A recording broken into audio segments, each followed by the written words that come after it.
지난 월요일부터 그 수도권에 아주 기록적인 집중호우로 국민들께서 많은 피해를 입었습니다. 저도 어제 현장을 다녀왔습니다마는 집중호우로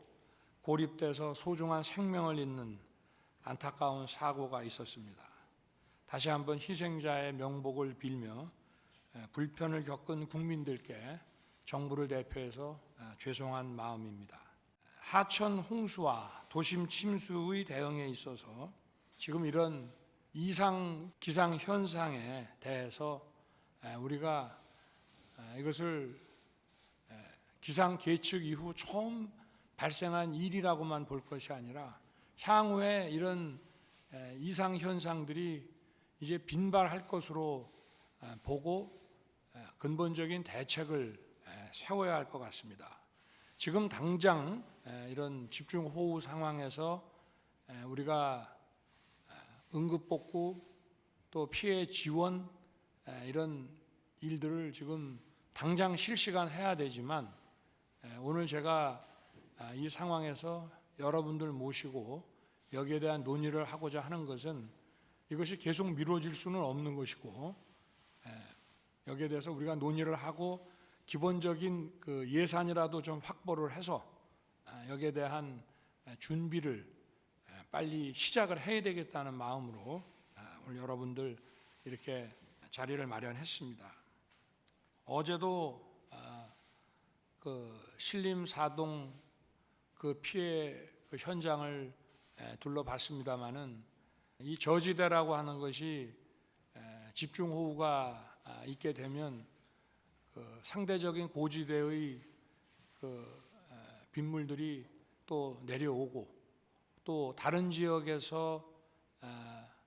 그 받은 이 빗물들이 여러 그 하천과 하천 지류 이런 수계들을 통해 가지고 수위가 상승됨으로 인해서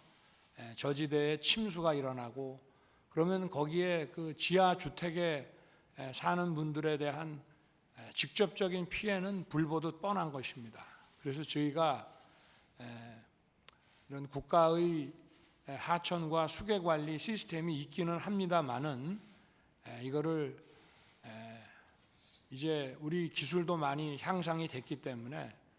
첨단 이런 디지털 기술을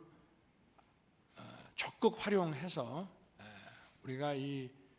국가의 모든 물길에 대한 수위 그 모니터를 늘 하고 여기에 대한 시뮬레이션을 해서 즉각 그 경보 체계를 운영하는 것이 필요하다는 생각입니다. 그래서 관계부처와 지자체가 국가하천, 지방하천, 본류와 지류를 아우르는 종합적인 물길에 대한 그 홍수 예경보 시스템을 구축해서 국민의 인명과 재산 피해 최소화에 그 전력을 다해야 되겠습니다. 현재 국정과제 등으로 추진 중인 AI 홍수예보, 디지털 트윈, 도시 침수, 하천 범람 지도 등 스마트 기술을 이용한 물재해 예보 대응 체계를 만들고자 하는 것입니다. 또 그와 아울러서 우리 오세훈 시장님께서 과거에 좀 준비를 하셨다가 시의 그 행정권이 바뀌면서 그동안 추진을 못했던 이런 그 우리 침수조, 배수조와 또 물을 잡아주는 이런 지하 터널이라든지 이런 부분에 대해서도 오늘 한번 좀 광범위하게 논의를 해서 종합적인 이런 물 관리를 통해서 집중호우라든지 이런 이상 현상에 대한 재난을 근본적으로 막을 수 있는 방안에 대해서 오늘 좀 폭넓게 여러분들의 고견을 주시기 당부드리겠습니다.